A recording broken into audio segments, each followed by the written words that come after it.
Welcome to Raging Bullets, a DC Comics fan podcast, episode 422.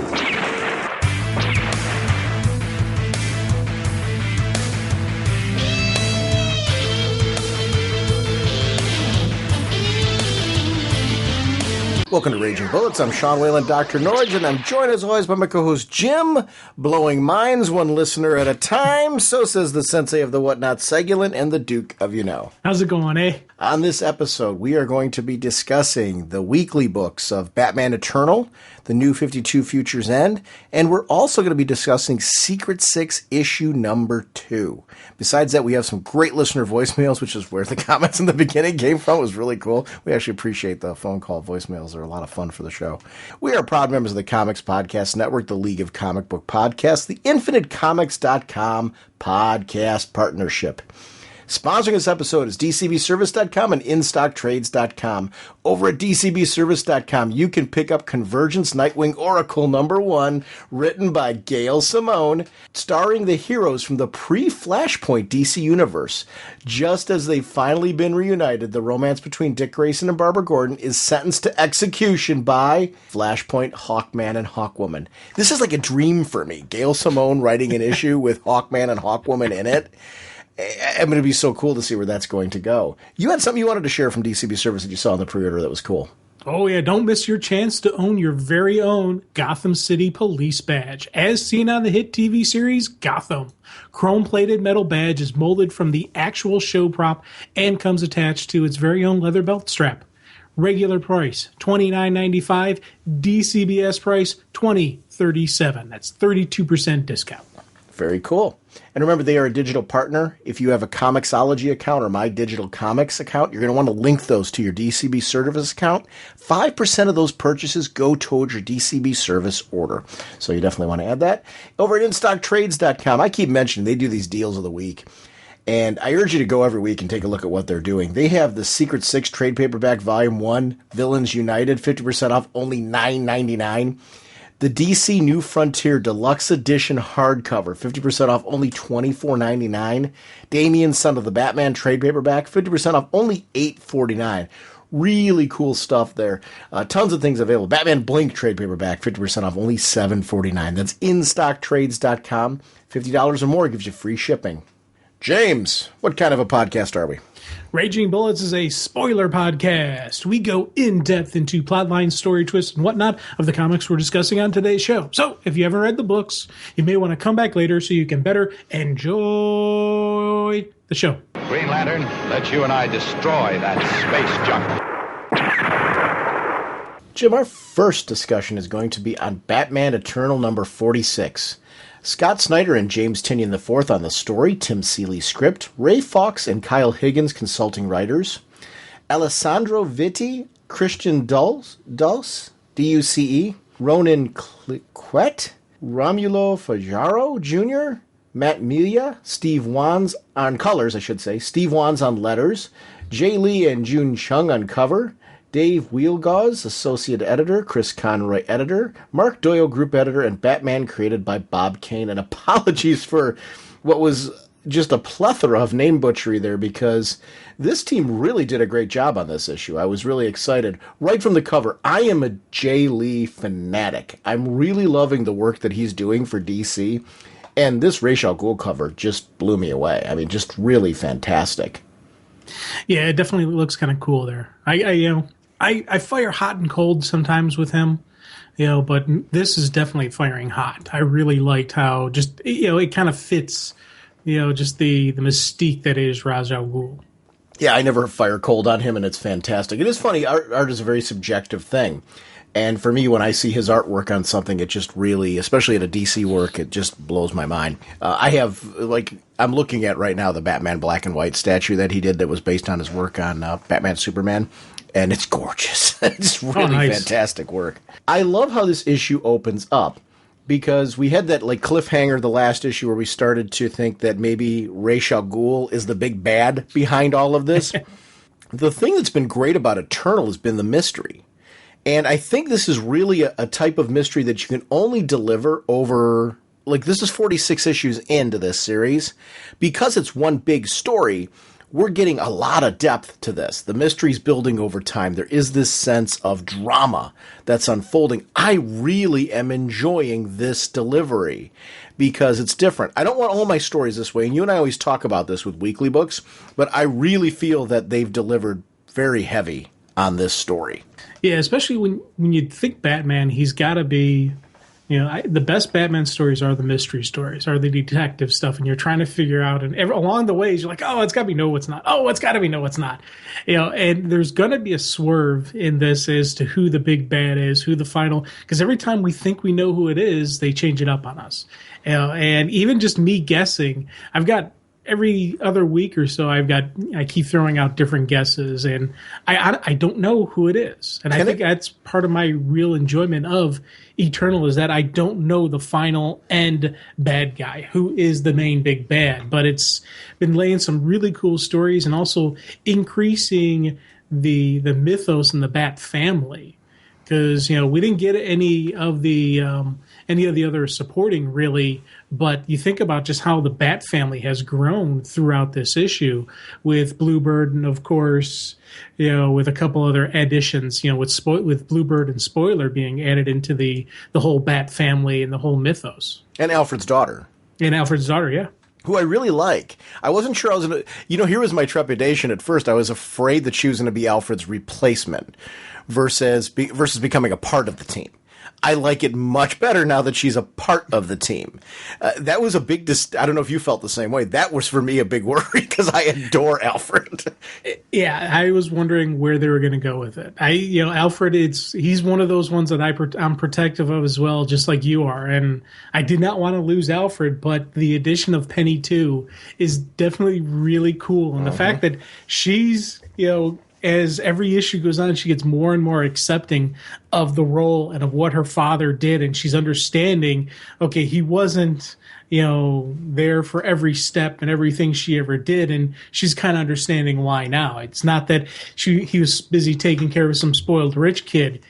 He was taking care of the Batman. And for her, she recognizes what he was doing and the sacrifices he had to make. And I'm like, I'm really digging that side of, and it's when everything's said and done with Eternal, I hope she's still around. Do you find yourself, because this book in particular for me, the art changes have stood out. Because of the fact that, it's weekly, we've got to keep it going, so we've got different art teams that are working on it. So it tends to be something I notice more in this book. I don't know if you do like I do. I tend to be more forgiving of it in this. Like, I really liked this issue. I like the art stylings in this issue. I think that I kind of run, I don't want to say hot and cold. I've never run cold, but there's some issues where I'm kind of like, oh, the art was good. And there's other issues I'm like, wow, that was a great art issue. I do find that I notice it in this particular title. Are you in that place, or is that just me? No, I'm definitely noticing, different art teams. And there are some times when I'm like, really like, whoa, this is amazing. And other times like, okay, that's cool. I've never had a time where I'm like, gosh, this is bad art. I never thought bad. It was always different. There was sometimes I was like, man, this is really cool. Others I was like, oh, okay. You just continue on. And it's, because it's a weekly, I'm more understanding and more lenient and more accepting of changes because it needs to be done to keep up this pace. I think that's what I don't want to make it sound like a negative. And when I say I'm more forgiving about it, what ends up happening is I think that there's certain art teams where I don't quite wrap my head around their storytelling as well as other ones. And I think sometimes there's an advantage when you're the regular team on a book. You get a vibe and a flow going that I think as a reader we can emotionally connect to. So if it's a team where you're kind of like, I'm not really into this style at first, you gradually get and evolve into it.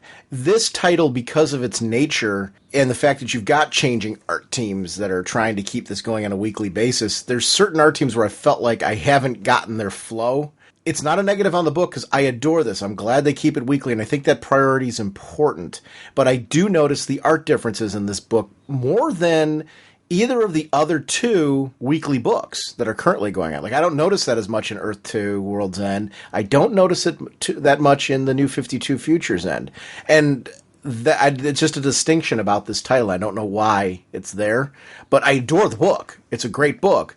It's just funny how I've been a little bit more cognizant of the art changes in this one than I would be in the other two. I don't know if that's your experience, but that just happens to be mine. I just thought it was worth noting because it's something that stands out for me in Eternal for some reason. Yeah, I think I've noticed the art changes in the other books as well, and with the exact same, I've got the exact same mindset that I have with Eternal because it's a weekly. I'm okay with the shifting. I'm okay with that because again, I understand the pace they got to go through, and they've got good art teams in all these books, so I'm all right with it. There's nothing.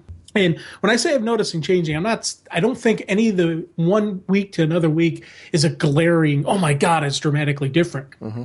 I think they did a pretty good job of the different art teams going through the different flows and the different grooves, that it's not, it's not taking away. Any change I'm noticing isn't taking away from the enjoyment. If it was a glaring difference, that would take away from my enjoyment. Like, when we have creative team changes where art style, and it's a complete change in the art style, that really throws me. If they were doing that with such a, dramatic change and such a glaring bam difference, that would throw me off. Yeah, that's a good way to put it. It's not something that was bad. I don't know why out of the three books I tend to notice it more in Eternal. And I don't know, I can't explain that. I just thought it was worth noting. We try to talk about an honest experience with a book. Loving it. And I'm with you. See, to me, the pace is the priority. You've got to keep the pace going. You've got to have art teams that can deliver at this kind of pace and deliver a consistency of storytelling, and I think that's being done in Eternal. I've never felt like the book has lost a pacing here. It's just that there's one minor, I guess, criticism I could give the title is I do tend to notice art shift in this book more out of any of the three weekly books, and I'm not quite sure why and what's drawing that, but I think the teams are doing a good job, and I'm enjoying the book. I love the delivery. I'm glad to hear that it looks like there's going to be a Batman Eternal sequel, just because I'm a fan of the delivery method, so that's a success. I want more. And that really, at the end of the day, is the key. It's just for this one, for some reason, I do, and I guess I would say there is a difference in my enjoyment of the art in that it's not as consistent for me as the other two books, and I don't know why. And that's just kind of my take on it. But I adore Eternal. Like, I would not in a million years say I wouldn't want to pick. I'm a Batman junkie. It's a great book. I'm glad it's weekly, and I would have no issue if they said we're doing it with the entirely same creative team. Cool, I'm in. So it's a victory. I just noticed that more. And I can't really put my finger on what that is, other than that it's kind of like a little bit of a roller coaster with art for me in the book. You know what it probably is? Mm-hmm. You notice it more with Eternal is because you are such a Batman junkie. And it's not that you're not paying attention to the other stuff, but because you're such a Bat fan, you're looking, and you got a higher attention rate on the Bat title than the others. And your point's well met, except the only area where I really disagree on that, if you take a look at what's going on in the New 52 Future's End, there's a lot of Bat content in there. But in particular, Earth 2 really deflates that argument because I'm a JSA junkie just as much. I mean, I know I always, I'm the Bat guy and all that, but from a kid growing up, I was fascinated by anything JSA from the first crossovers I read with them, straight on through to when I started being able to read their specific titles, especially, the JSA relaunch that was done by Goyer, Robinson, and Johns. I mean, I don't know, I've been glued to them. So Earth 2 has me hooked in just as much as this. I wouldn't say that I pay less attention to Earth 2. I gravitate towards it just as much. I don't notice the art in as much. I mean, I think you're right that there would be a Bat book. I would tend to go over it more with a fine-tooth comb. But Earth 2, I'm just as into. I'm an Earth 2 fan. So I don't know that it's an attention issue or not. It might be the nature of the Bat universe, just with all the different color changes and things like that, and especially when you're going from Poison Ivy to Ra's al Ghul. I mean, there's really a big difference in kind of a shift of kind of environments that maybe makes it stand out. It's a good book. I'm in love with this book. I want more. So it's a victory. I just do notice the art differences in this book for some reason. Ivy. I really liked that sequence framing this message of the villains are getting all the gifts that they want. And I like that we get teased that in the beginning. I'm a fan of that pacing. And then at the end, we get to see that played out. It's just something, I love the way this issue bookended, if you want to talk about quality in an issue. The bookending of this issue in particular was something that stood out for me. We got Ivy in the beginning, we get Ivy at the end. and noticing that whoever the big bad is and whatever the big bad is planning, setting up a situation where it reminds me a lot of what Bane did in Nightfall. Bane in Nightfall, and what I always loved about that series versus, I don't want to say versus later appearances in Bane, but I do think it's where sometimes there have been writers who have not understood Bane.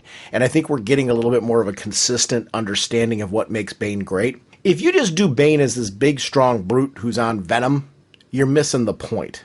Nightfall, Bane was a strategist. Yeah. He took down Batman by overwhelming him with odds that would wear him out. Batman, by his nature, keeps himself constantly on the go. Alfred constantly chastises him about this. And sometimes it's subtly and joking like a father figure. Other times it's like a father figure needs to scold the son. Bruce doesn't listen, but still it's in the nature of what Batman is. Batman was under such overwhelming odds that even his support team could not help him level the playing field. This story, and it's where you're noticing characters like Bluebird and Spoiler and why we want to see more out of them. And the Bat family in general as they're being brought into this one, and Penny too, and Alfred. This story works on such a great level because he's being attacked on every level. His support system of the finances has been taken out from under him. He does not have the unlimited finances that he had before. He doesn't have Jim Gordon like he had him before. The police are the enemy. Not a choice of his, but they view him as the enemy, so therefore he needs to react like they're treating him like the enemy. Whether he likes it or not, it's a reality right now for him. His people are being overwhelmed by the situation that's being developed right here. This story, that's what's gluing me into it. This sense of scale and scope. And Nightfall, if you take a look at how many chapters it was, it fit when it's put into a trade paperback. It comes out in multiple chapters because you can't fit it into one oversized trade. You need multiple oversized trades to deliver that story because of the prologue and the build, and it's not just about when Batman's broken, it's about what happens afterwards. This story is that kind of scale, but it's fresh. It's doing, and I'm really not trying to say this is like Nightfall 2.0. It's a modern day look at how do we put Batman through the ringer and attack him on every level, physically, mentally, emotionally, every single level, and keep the fans glued to the mystery. A part of me is wondering if Blackfire is still in play in this one, because we haven't really seen much of him since then. And maybe he's the big bad, or if there's something more. I don't know, because every time a major player is being introduced in this, we assume it's that player, but now who is this? Yeah. I'm very into it. See, it's weird, because I'm leaning towards a nice little swerve on somebody that we've already seen, but who has already been taken out of the game, is really the big bad behind this. I'm still leaning towards Hush. And I think the fact that he let himself get captured, so he's sitting in the cave, and he is just he set it in motion everything that he needed to go, then he let himself get caught, and now he's in the prime spot to just sit back and watch the fall of Batman, from within the cave. And actually, he's got a front row seat to all the action. He's getting to see all the craziness and sit back and enjoy it and wait till the final moment when he can say, bam, it's been me all along. I'm still leaning on Hush. I'm not, but I don't have an argument against what you're saying. Yeah, I know. And that's the thing. And so that's, I think we all have our own speculation. I think Blackfire, here's the funny thing though. I think Blackfire, because have we seen a resolution to Blackfire? I thought they took him down when they dropped Arkham. When Arkham got pulled in, that whole ghost story and that whole energy with Corrigan and Knight and Batwing. I thought. So you're taking that he's done and out of this. That's how I read it. Okay, that was his implosion. Okay, and I don't have a problem with that necessarily, because I'll even say I keep bringing up Blackfire in this conversation because I'm wondering if he isn't still in play yet. I don't know that I guess I don't know that I feel that he's the big bad. This really, for me, is a mystery. Like you're comfortably throwing out right now that you think Hush is still in there. And here, let me clarify this. I don't believe that, but I don't know that you're wrong. I don't have somebody. You and I are in a different place in that you can name somebody right now that you feel at least semi-confident in. And I can tell that you're ready to go, I say it, but I'm not in that place. like, they've got me so good in this that I'm saying no to you, but I don't have a good argument other than I don't think it's him, which isn't a very strong argument at all. And I'm blissfully enveloped in, I'm in Batman's place. I don't know who. I thought it was Raish. And it's funny because I'm sitting there, my personality and my nature, I say I'm just going to sit back and enjoy the show, but I have to, in my head, come up with an answer. And then I have to have my theory, my hypothesis, and then I have to prove it. And that's reading is going to prove it. So that's the only reason why I'm throwing out Hush, because my mind won't let me sit back and not think about it. And this is the one where I kept, it's Hush and the evil Batman, Earth 2, Night Owl. Owlman. You're thinking of Earth 3. Right. Owlman. Earth 3, Owlman. Those are the two main players I had going through my head. It could very easily be Owlman, but I'm still going heavy towards Hush. Those are my top two players. What about Thomas Wayne from the Court of Owls? I thought about him a little bit, but I kind of threw that out because I didn't think he had the level of strategery needed to actually pull this off. His main advantage was that he's Court of Owls, he's immortal, that whole factors of him. But I didn't think he could. I don't think he could have played Batman the way this is being played. You need someone who has a detective mindset to lay out all these pieces and do all those steps, and somebody who knows how Bruce Wayne Batman thinks. I forget what comedy. It's funny you're saying strategery now, and I just saw the movie that came from the last week. I'm trying to remember what movie it is now. My wife and I are watching movies, and I'm like, oh, that's where he got it from. Actually, I'll tell you right now, I got it from Saturday Night Live. Oh, that is okay. Okay. Will Ferrell's George Bush impersonation. That's right. That's where I got it from. So if it's in a movie somewhere, that's something completely different. No. I think, you know what? I take it back. That's probably what it was. I was watching the 40th anniversary show, and I probably saw it on there, and that's where I was chuckling at it. My wife and I were watching a lot of stuff over the past, because it's been so cold that we've been watching a lot of movies, and I saw You're right. No, it was Will Ferrell's George Bush. You're 100% correct. That's exactly what it was, because I would have seen it on the 40th anniversary special. You know who's really benefited from the status quo change? Catwoman. Yeah. She went from a character that I was reading because I'm a Catwoman fan to a book that I can't put down. And her appearance is here and in her own title. The creative changes with her, the direction here. She is a must-read character now. Like, every appearance that she's in, I'm engaged. When she walks into the jail to talk to the lion, I'm like, yes, more Catwoman. She's an interesting character in her comic book appearances. There have been writers who get it, and I'm going through a lot of different creative changes with her. She has had some, like Doug Munch did a great run with her with Jim Valiant. I really enjoyed that run. We had Ed Brubaker, and then Will Pfeiffer took over that series, and I thought they did a bang-up job with the character. The New 52 version of her, I've liked her, but I haven't loved her. Now I do, really love the character now. I don't know if you're having the same experience, but she's a character that's really benefited from a status quo change. This story is really engaging with her. Oh, God, yeah. You think back to when they first introduced the New 52, everyone was kind of up in arms about just the sex level that they took it to. And like, just that, from that character to who she is now. And it's not even like a sudden glaring change. They did a beautiful transition from the cat burglar, from from Catwoman that we all know, to Selena Kyle, head of the underworld. I absolutely love the role she's going, and just that dual nature where you see she's not evil like all the other underworld bosses, but she can't let her sympathy, and she can't let a softer side show, because that happens, they're going to make a move and they're going to put a bullet in your head. So she's got to keep this exterior, and she's got to make the plays. And this is one of those characters when they did that 5-year jump forward.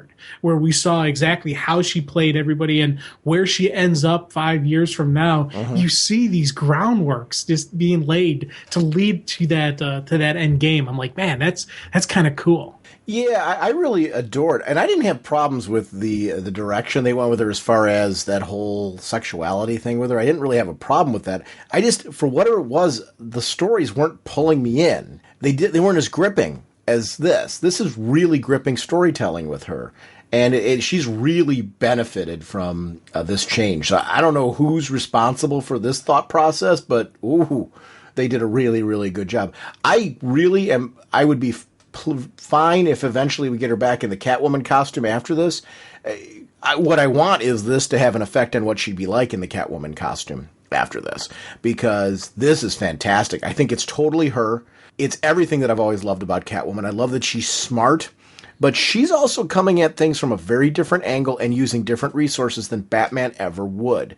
She skirts that line where you go, is she a hero? Is she a villain? Is she something in between? She's always something in between. This woman right here, you can also see why Batman would have an attraction to her. Much more than the woman before. It was the one thing I really didn't... I'll say this. I didn't mind the sexuality. The thing that bothered me, it was almost too perverse. In the sense that it made Batman this like weird deviant, and it just doesn't. It like really was like a character change that was really kind of like more so than Catwoman, because Catwoman can kind of play off different personalities just fine. This though, when you see her like this and then you see them together, I get it. I mean, I get his attraction to her and what the whole thing's all about. This makes a lot more sense, and it's just really good writing. Oh God, yeah. And it's I love seeing her with her father and just that whole everything that's playing out. But when you get to that scene, then you go right into with Hush and Julia, and just the way he keeps doing his banter back and forth with her, and he just keeps it's that little egging on, That's why I keep thinking he's behind all this, but also that is his personality to do that little stuff, to play with people's minds. So maybe he's not the big bad, maybe he's just being himself, and it's this is his nature. But I keep thinking, man, just the way he's playing her, and it's going to come back to the big bang, the big explosion's going to come out of this. The whole thing that goes on with Ra's and Batman, and this kind of reality of who are you going to become, and what is going to become of your legacy? Is Batman eternal? And this idea of Ra's at his best. And this story really captures it. And it's one of the things that I really like about Scott Snyder, I think his co-writer James Tynion, and the whole team that's really understanding this.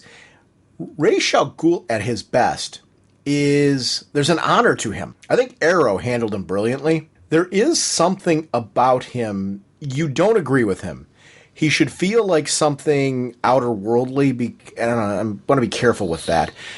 It's like what we liked about the movie Highlander, right? These are people that have lived for generations.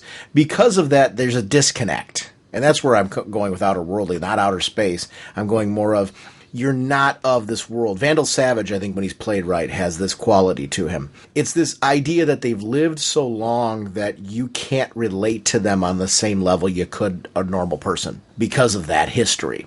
His wanting Batman to be at his best when he takes him down, and to be the man that Ra's always thought he could be, the one that he wanted to take over his legacy before he takes him down. There's something to that drive, that sense of like he'd almost help him in order to help him continue on to be that person. Yeah. It's an interesting sort of relationship, and it makes him a unique character. When you water that down and you lose that, Ra's al Ghul isn't as interesting. When you do this, he's dying on the table, and I mean, this is something it's very common to see with Ra's. He will find a way to live on, and he'll do that by going to a Lord Deathman, pulling him from outer space and bringing him in. I'm glad that mythos was brought into this. Really cool to see that, a lot of what Grant Morrison did is being utilized here, and what a fun use for that in that sequence. It added a humor to something that remained intense. Like, even though the Lord Deathman bits were funny, it didn't take away from the intensity. I admire that. And that was kudos to the art team. It was kudos to the writing, the way that Lord Deathman sequence played out, because it was vicious and dangerous, yet at the same time, it makes you chuckle in a way that you shouldn't. And that's good. I mean, it's a really good writing. Oh God, yeah. And I love the sequences, those couple pages where, Rachel goes lying on the deathbed and he looks like he's, just that decrepit old man. And then as the pages go on, he's back to standing up and he's looking stronger and he's looking like Raish, and it adds to the fact that he's not really behind this. He is actually, this isn't a game. He got the same invite. He tossed it out. He's not doing this. He wants him at his best. And I love just seeing Raish, stand up and evolve, and just, you had Batman pretty much almost, I don't want to say his guard down because it's Batman. His guard really isn't down, but he was more in a defensive position and he's standing over him. And, any other psychopathic, villain would have attacked Batman. It can't be his daughter, right? What, the big bad? Yeah. No. Because I say that, but it could be, but I don't know. Because it's the whole thing is whoever's doing this, it's not just about beating Batman. It's about the complete and total destruction of Batman. Mm-hmm. And characters like Bane wanted the complete destruction of Batman. Again, I throw out Hush. Owlman, I think, would want to do it. Maybe even Thomas Wayne, Court of Owls would want to do it. And, and even Raish is another one. But again, he's saying it's that whole, he wants him at his best. And I believe that. So this is something huge. I don't know who it is. And I don't know. I think it is, but I don't know yet. Here's why I think it's Thomas Wayne or Owlman. The two different, either the one from Court of Owls or right. Owlman. Looking at Batman's legacy, those are two people that have a reason to want to destroy his legacy, what he's all about. Thomas Wayne, because of jealousy that he, in his mind, should all be his. The Wayne fortune, everything that came Bruce's way. There would be a reason to take that down. I'm almost more inclined to believe even more now. I guess if I had to pick a main player that I think it is right now, it's Thomas Wayne from Court of Owls. Because he would have the most to gain of satisfaction in seeing Bruce go down in this way. And I could be totally wrong on it, but I'm gonna say right now that's my number one suspect. Okay. And that's a good suspect, to be honest with you. I don't know completely. I'm throwing out my guess. And I think that's the cool part. Yeah. Is that we both are sitting here and we both have reasons why we would think it's our person. We can both accept the other's reason, saying, yeah, that makes sense. I'm going to go with this. You're going to go with that. And I don't really even have a solid argument against that because he is one of the people I also thought about it. I dismissed it because the way I look at the character, but I could be wrong. It could definitely be him. Easily could be him. It could be Talia. She could come back. It could be somebody we haven't known. Here's one that it kind of weird popped in my head, but I quickly dismissed it, and I don't think remotely it is. What if it's Penny too? What if she's been the puppet master from the beginning all along? Haven't we seen her, though, in recent issues in Endgame? Yeah. So doesn't Endgame takes place after this? True. So, yeah. Okay. At least that's my assumption. I think Endgame's supposed to take place after this. I might be wrong, but I'm assuming Endgame takes place after this. Yeah, I think it does. So because Alfred's back on his feet in Endgame. Right. And Talia, I'm going to kind of poke holes in that because we've seen Talia's fate in Batman and Robin, which has to take place after this as well. Right. So I don't know. I'm very anxious. I'm like you. It's not. I'm digging in. Like I've got my number one suspect, but I'm very clear on myself that this is really what I'm guessing more than I'm digging my heels in and saying, "Here's why." I just think if I look at the way the story's going, Thomas Wayne makes the most sense to me right now. I like that. I want to read the next issue to see if I still feel the same way. I know. Because next issue could very well poke holes in that. Yeah, because I'll be honest with you, when they revealed it was Raish the last issue, I was pretty content to go along with that.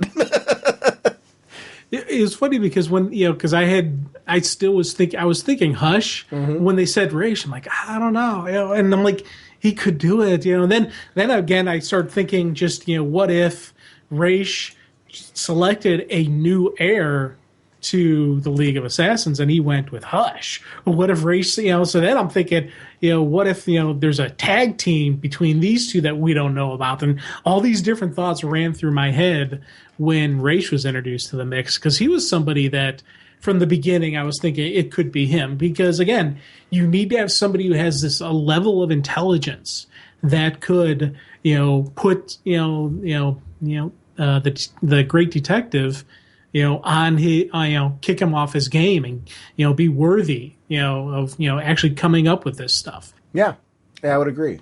A really exciting book. I love this weekly delivery. I've said this many times on the show. I don't want all my books this way, but I really enjoy having some weekly books in the mix. I really think, in my opinion, 3 is about the max. You gotta kind of stop here, just because I want to read other titles. I'm finding time-wise that I'm reading all 3 weekly books and I'm loving them to death. But if they had another one, it would almost be too much at that point, because I'm just at the point where I can keep up with this and come pretty close to keeping up with all my monthly books while reading these 3. If they introduced a 4th one, there's no way I'd be able to keep up with my monthlies, just because I'm struggling right now to do it and enjoying it. So I say that like it's a bad thing. I'm enjoying all of the reading that I'm doing. So I guess I'm to the point where I'm very content that if I'm stacking stuff and I'm enjoying what I'm reading, I'm fine with stacking stuff. If I'm stacking stuff and what I'm reading is tedious, then it's a problem. So this is kind of an interesting ride. I do think a 4th book, though, would make it really hard to keep up with anything. Yeah, that'd be tough. I like the weekly structure, but I actually do wish they would just run one weekly story, as opposed to now. I'm not knocking any of the other weeklies because I'm enjoying them, but I think a one weekly series I think is enough for me, because for me that's the optimum. Just to focus on, just have one thing to focus on every week. The other 2 books seem to be coming to conclusions of the big. I'm looking at Earth 2 World's End and New 52 Future's End. If they're not both leading directly into convergence, I think one of them is for sure. Yeah. And I'm really excited to see what's going to happen. I mean, obviously, the next book we're going to talk about, New 52 Future's End, I think this is leading directly into convergence. Big time. So I'm excited for that. World's End, the reason why I'm questioning that is I know that there is a Dark Side War book that's coming, this, the JLA big event. I don't know if that's just leading to if that Earth 2 World's End is just leading to convergence, or if it's leading to that too. It's probably a little bit of A and a little bit of B, because I know that post-convergence we're getting a new Earth 2 book. So I'm guessing both of those titles in some way are pointing towards convergence. So I guess I'm okay with it because of the fact that this is very story-driven and universe-driven. So that works for me. I am with you, though, that I really like a one tight weekly if I had a preference. In this case, if everything comes together the way that it looks like it's going to, I think it's going to be very satisfying. I think. Yeah. Oh, yeah. So far, the way the stories have been crafted, I'm very comfortable with, with where this is going to go, how it's going to end up. Yeah, I'd be shocked and surprised if, when everything is said and done, if I put it down and say, "What the heck was that?" They're building, they're growing, they're laying the groundwork nicely here. I'm very comfortable where this is headed. Yeah. What the heck was that? Yeah, this isn't going to be a sudden swerve where I'm like, huh? Yeah. I'd be really disappointed if I got to the end of it after this investment. I'd be like, what the heck was that? Oh. Our next discussion will be on the New 52, Future's End, issue number 42. The writers are Brian Azzarello, Jeff Lemire, Dan Jurgens, and Keith Giffen. Pencils by Scott Eaton. Inker Scott Hanna, with colors by Hi-Fi. Letterer Corey Breen. Cover Ryan Sook. Assistant editor Dave Pena. Editor Joey Cavalieri, and group editor Matt Idelson. And of course, Superman was created by Jerry Siegel and Joe Shuster by special arrangement with the Jerry Siegel family. You did that far better than I did the last book. Yeah. You know what? I think I figured out why Batman Eternal is sticking out so much for you. Because the individual issue has multiple artist teams, whereas this one has multiple writing teams, but the one art team throughout it. So the individual issues may have different art teams, but within one single issue, you have the one concentrated art team. And I think it does. I think that's why I was saying my sense of artistic story flow is different in the other two books, meaning, this one and the other one. I need to take a step back, if I could, just for a second, to recap the excellent New 52 Futures End issue number 41. Okay. There was a page that really, you could cut out the rest of the book, because there was a page that really just said it all. Shira! I adored that, and I hope there's a follow-up to it, because it, again, I went on record a couple episodes ago of saying that the Hawk that I'm really interested right now is the one on Earth 2. I love her, Kendra, over there. But in that moment, if they follow up that, all bets are off. Yeah, I know. Because it's everything that I love about Carter Hall. The sense of history, the sense of longevity. I've been a big fan of the New 52 Boot, but that character, he needs to have this sense of multiple lives, this sense of a longevity, the sense of having been around, and also the love. That relationship is something that's critical to me. So in that moment, it's funny how one page makes me go, oh yeah, yes. I'm giddy as a Hawkman fan for that. So I wanted to shout that out just because that issue was so satisfying. But it's one of the things that I'm really loving about this now, and why it's obvious, it's not brain surgery. This is leading into Convergence on some level, because we're seeing the multiverse play out in this. And at this point in time in New 52, especially as we know that the New 52 is coming to an end after this, it's going to be just, the DC Universe branding, not that the continuity is, but this is. I'm ready to start seeing the multiverse and some classic versions of characters that we've seen. I love that stuff. DC's rich history and the multiverse being used to explain how you can still use some of those characters, and Elseworlds and all that being brought in. Man, those pages where we start seeing a reflection on this was great. Their handling of Ray Palmer in this, I thought, was absolutely stellar. I love the cover. The cover was really great on this one. Got me really excited to see just different versions of characters that we haven't seen in a long time. Ray Palmer had a highlight moment in this one. He's one of those characters that I run hot and cold on. And I never cold, but, well, I guess so. I guess I don't. There's times where I don't really have a lot of interest in the Atom. That's really because I think the writers that understand the character make you a believer. The ones that don't make him a background character that you don't care about. This issue made me a believer. I really enjoyed the Atom in this. I was really digging it. And I was liking the fact that the Hawkman and the Atom were linked on some level. It was really great to see that relationship in these past couple issues play out in this storyline.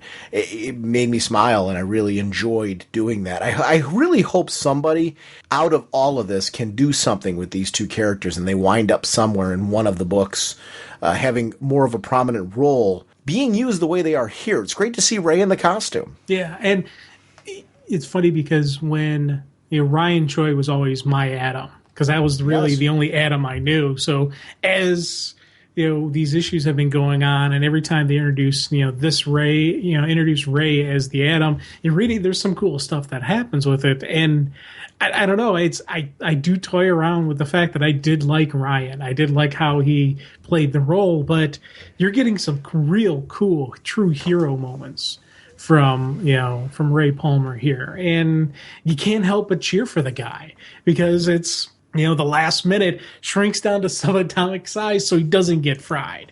But he's in the fight. And it's all about just the little guy that never gives up. It's the ultimate David versus Goliath constantly, because he's always the smallest guy in the fight, but he's not, it's not the size of the dog in the fight, it's the size of the fight in the dog. And that's Ray Palmer for you at his heart and soul. But also he's this brilliant scientist. I love when you get this, balance of the scientific mind, the hero that never quits, just that underdog that keeps fighting through it. And you get these cool combinations that make him a different type of hero.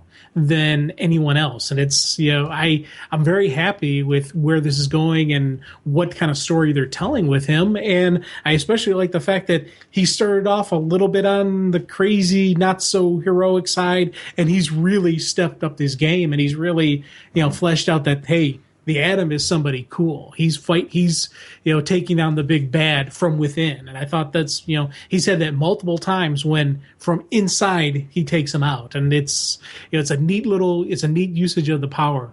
Can we please get Wildfire a better containment suit ASAP? He's one of my favorite Legionnaires. Can we please stop taking him out in like 10 seconds with a whap to the containment suit? I mean, it's Wildfire. I mean, the stuff he wore back in the classic days of the Legionnaire, his containment suit looked like it was more like a polyester mix. And don't get me wrong, I was a big fan of the classic Wildfire containment suit. What I always loved about the character is, because of the fact that he looks like he's wearing a motorcycle helmet, he was a character you believed when you were reading the comic book you could be the guy under that because you never saw his face, Yeah. So when you're reading about the team, you could put yourself in that role and imagine like, hey, I'm part of the Legionnaire. I'm the dude under the mask, because you don't see his face. So that kind of works. Apparently I'd be great as a faceless hero. But I always loved Wildfire. I loved the look. I loved the power set. There was something about the character. But this is happening way too much with him now, where it's always taking out his containment suit and then he's being pulled away. He's a great character. What are we doing? Yeah. I did like that Dawnstar was, very protective of him and needed to take him away. I was glad to see that. Let's stop it already.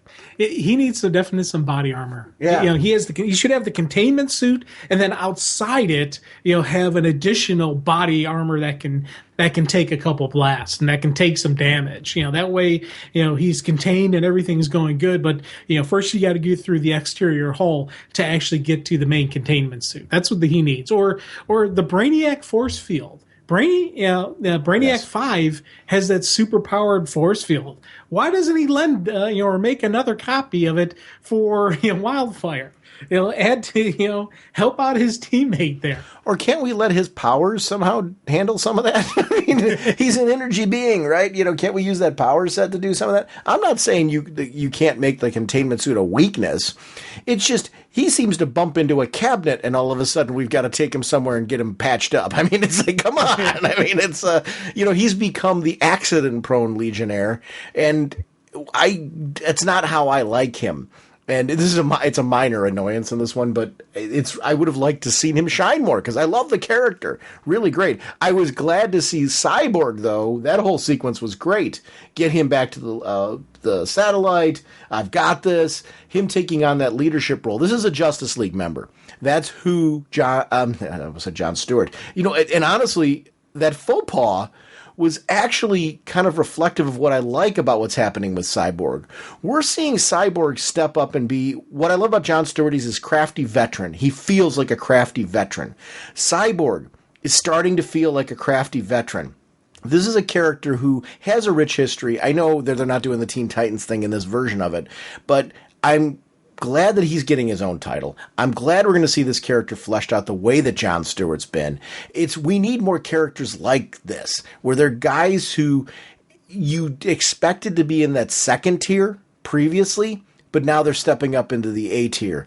They're interesting and exciting. I want to know more about. I've read Cyborg for years. It's funny that I'm saying I want to know more about the character, but I want to know more about him as an A-lister, if I'm making sense. It's a different sort of role when you're in that level.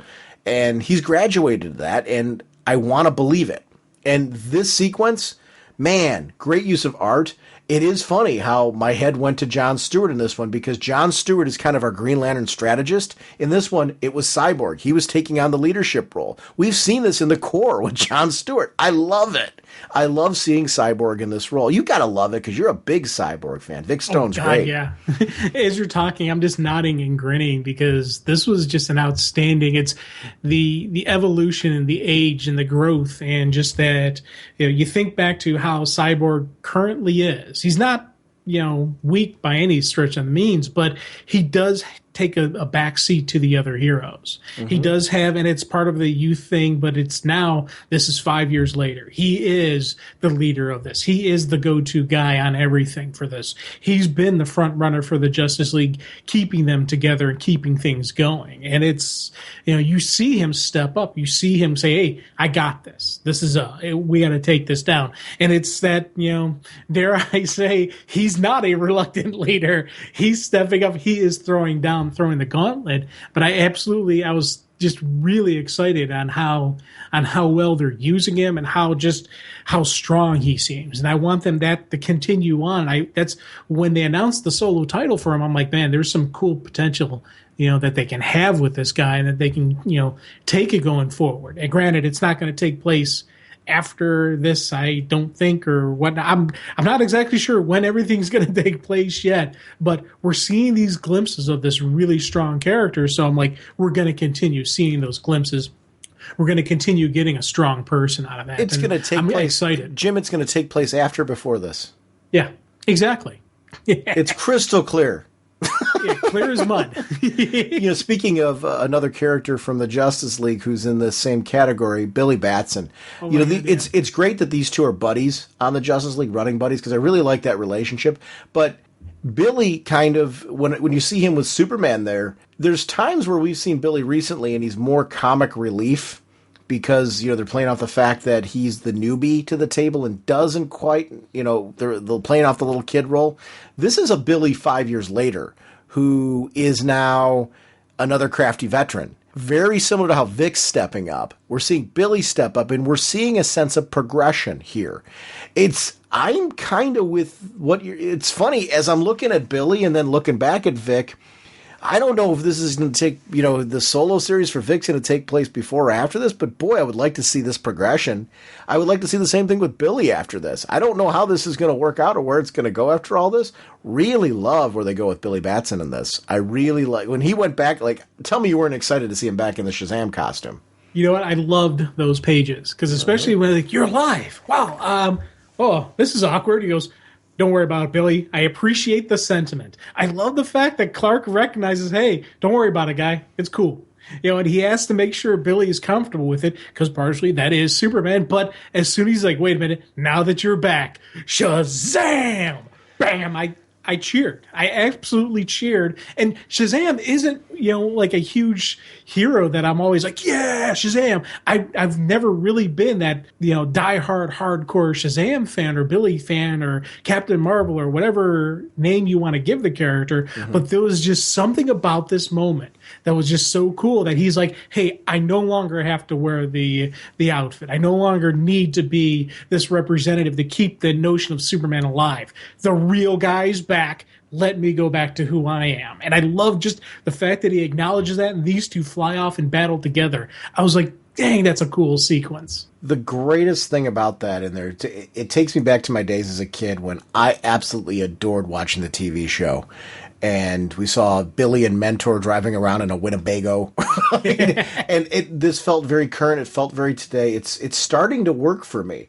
I don't know if I'm super sold on everything they've done with the costume. I almost would like to see him get a Superman refresh where we just make tiny tweaks to the boots and stuff like that. Just because I think it's a little too much, maybe. That's a tiny thing, though. But, boy, when he flies up in the sky and, the hood kind of comes off, I liked how that played out. It just looks really good. I'll be honest, if they never change his costume and they keep it that, I'm on board. I thought that was really great. He's had some great character development. A guy they've really messed up, and I hope they explain it, terrific. Oh, what have they done? He is not the same character that I'm reading in Earth 2. I would love to see the guy from Earth 2 appear here and basically say, you're not me, bam. Or something like that, because in Earth 2 World's End, we're getting a great Mr. Terrific. Michael Holt was one of my favorite character creations in JSA, out of the newer people in there. That book did such a great job of creating so many new characters for DC Mythos. Michael Holt, though, was clearly one of the better ones.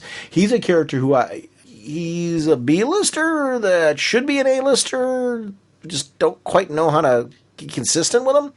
This is, I get it. I want an explanation.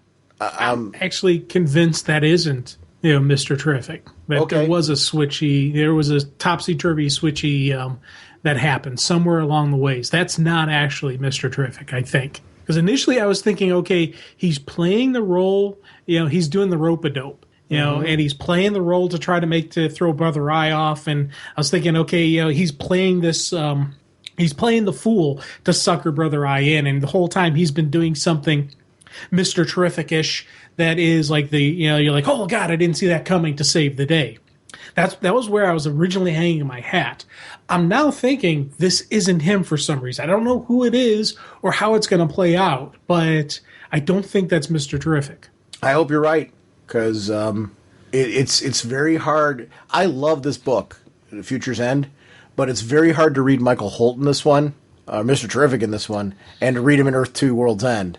And I'm looking at Earth 2 World's End going, yes, they're nailing it. No, they're making a mistake. Yeah.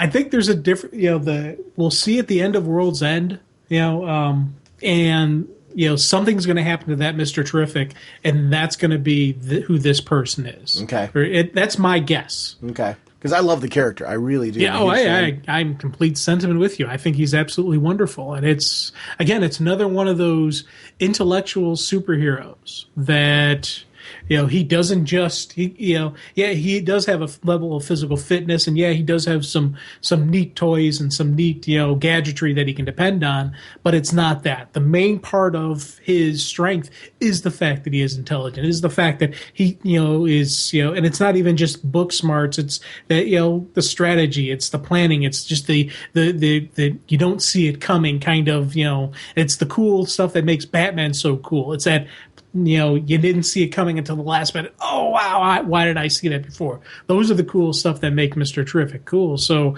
I don't want to lose that. So it's, again, I'm curious to see where it goes. Brother Bat Joker is one of the creepier villains I've seen in a long time. If there's the composite Bat Joker, whatever you want to call it, if you can find a way to make this villain survive and appear on a very carefully used basis, you've created something really creepy here. I mean, this is one of the creepier villain creations in a long time. The horror of this is, and I don't know, there would come a point where, you would have to use this very limited in order for it to continue to work. Yeah. The horror of it is knowing that that's Bruce on one side and the Joker on the other, and Brother Eye kind of, in between. It's suitably creepy. Probably this to me is my horror story. I look at that.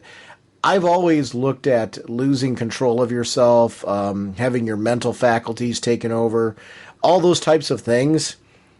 This is a true sense of loss of control for Batman. It's like the ultimate nightmare to be in this one. I really think this was a very clever storytelling tool in this one. It's dangerous. It's creepy. I love the use of Terry McGinnis in this story, and I'm so glad there's a Batman Beyond series coming after this. I'm wondering if it's going to be him, and if it is, great, because I want to see more of him. I think they've done a really great job with bringing Terry into the modern world. Yeah, and again, is it going to be Terry back into the future? Is it going to be the young Terry? Is it going to be this more experienced Terry?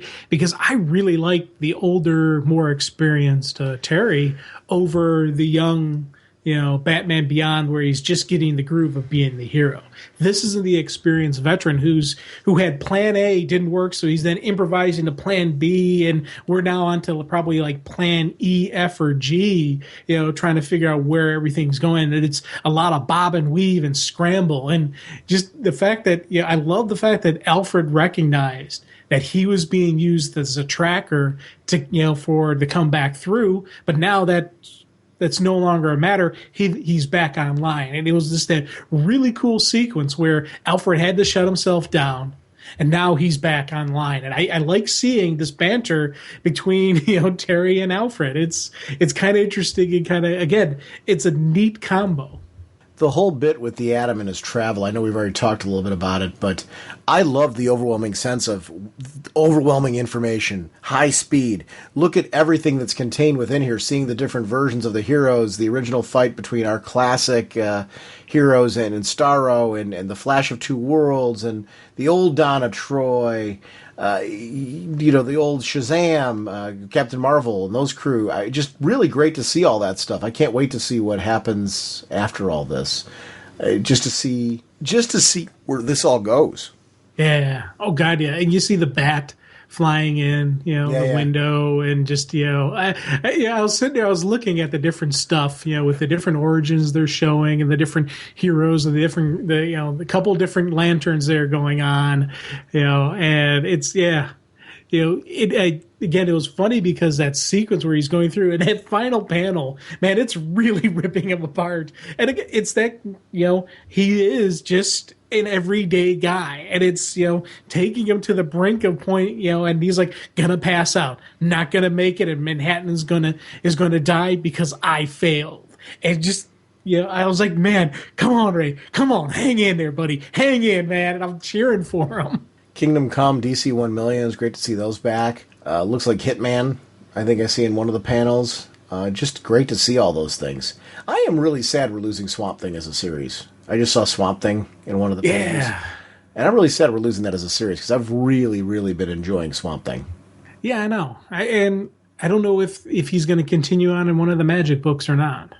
Here's the thing I thought was kind of neat. The Dr. Polaris, his evolution throughout the Future's End, where he's originally this villain who basically creates the female Firestorm, and he's that person who's just bent on grief, and it's letting him kind of make the wrong choices, and he's getting innocent people hurt and or killed. And as it's gone on, there's this great need for him to step up, and they even give him, Firestorm's giving him the leeway, saying, "Hey, I'm the person you tried to kill. I'm the person you're doing your freaky experiments on, but I'm going to trust you because you're saying you're doing this for the greater good. It's time to step up. It's time to prove, are you a man of your word?" And so far, he is. And he's modified the transport. He's doing different stuff. And you see him in the background every so often using his powers to save people. He's not fighting the big bad. He's going after saving the little people, like he said he always wanted to do and how the heroes always should have done. He's a character that I was like, man, that's kind of neat. And when everything is said and done, what's going to happen to him? He's another one I hope doesn't get lost in the mix, because this is a kind of a neat concept for him. Now, Terry feels responsible at the end for Brother Eye's transference into the greater network there, right? Yeah. Wow. Because that was the Eye from Brother Eye from the future, right? Because that was the Batman and the Joker from Terry's time that came here. Right. So now we've got Brother Eye from the future now having control here. So do we have two versions of Brother Eye? I don't know. That's a good question. Because we already had Brother Eye in this timeline. Right. Of the 5 year laters. So now we have Brother Eye from the future came back with the Joker and Batman, am I right? To take out Terry? Well, yeah, the Joker Bat amalgamation had a Brother Eye. Right. So when that thing was destroyed, and it said, I will do what? Upload beam. So that uploaded the future version into the current version. Right. Yeah. Okay. So it's an upgrade to the current version. Right. We don't have two going. We have new software, for lack of a better term. But now, because of what happened there, Terry feels responsible. I loved that. I loved how it all played out at the end. Terry's costume is super cool. In the Batman game, the second one, the Arkham games, you could unlock Terry's costume and play as Batman, our Batman, in the Batman Beyond costume. It looks cool as can be in a video game. And I just really love the character, so it's cool to see where it's going. I just, honestly, this has been a very, very good series with very few minor complaints. But it's funny how I give a lot of leeway to them playing around with certain characters when it's 5 years in the future, because this can all be undone. Except with how this looks like it's pointing at convergence, I wonder how much of it's going to stick. It's weird because they shut down Brainiac because he's no longer pulling up Earth. Well, they didn't shut down. I think they shut down one of Brainiac's weapons, but not Brainiac. Well, no. When they separate Angie, everything basically goes down. I don't think that's the end of the Brainiac, though. No, well, he's tough to take out, but they do. That's initial. I don't know. It's weird. We've got multiple bad guys going on here. But isn't Brother Eye connected with Brainiac? Yeah. Wasn't he like the prophet for Brainiac? So are we really done with Brainiac? I don't know. No, we're done with that one device or whatever. Yeah. It's a cool story. And I think that's where it's working as a weekly for me. It's this post-apocalyptic weekly. I'm with you. I don't want like 3 ongoing weeklies moving forward. I really don't. I really have been enjoying these because I think their story focus has been so different and seem to be converging to a certain, well, the two of them seem to be really converging to a certain point. Well, no pun intended. I really think that is the goal of these, to take us in the universe to a new status quo. So that payoff makes it worth it for me, and I'm glad I've been reading these because I feel like they're more connected than I thought they were going to be. Yeah, the Future's End doesn't go all the way up to 52, does it? No. Yeah. I don't World's End doesn't either, I don't think. Yeah, I think it just goes up to 48. So World's End, I think, goes into the 20s. Late 20s, maybe? Oh, because it's done with Convergence. Yeah, 26. It's done with Convergence. Yeah, Batman Eternal goes 52. Future's End goes 48 and goes, yeah. I don't think weeklies have to go 52. I think, No. that should be story deciding. Oh, no, I'm in agreement with you on that. So I just, it's one of those things where I'm just looking like, okay, how many more issues? What do we got? How many, what's going to get explained here? And the big question always is, how are they going to beat this guy? Yeah. Secret Six? Oh, yeah. Our next review is of Secret Six number 2, Down the Rabbit Hole. Writer is Gail Simone, pencils Ken Lashley, inks Ken Lashley and Drew Geraci, colors Jason Wright, letterer Carlos M. Mangual, cover by Dale Eaglesham with Jason Wright, variant cover by Gary Brown, assistant editor Matt Humphreys, editor Mark Doyle. This is an example of taking a concept that people loved and adored and had this great fan following. I'm one of those people. You're one of those people. And showing the maturing of a writer. We thought she was perfection back the first run of this series. Yeah. She, in one issue here, this issue number 2, has shown me and so many other readers how you guys think you know what I can do. I'm going to show you a whole new bag of tricks. This issue was wicked awesome. I mean, this is how you deliver the same sense of, oh my God, did they just do that? And the twisted background of Catman. And I loved seeing that in real time, like flashback sequences. It was so awesome what happened to understand why he was as panicked as he was in the first issue. This issue, I was sold on issue 1. Issue 2 took me to a whole nother level and made me a believer on the Church of Secret Six. I'm just saying. Oh, my brother, testify.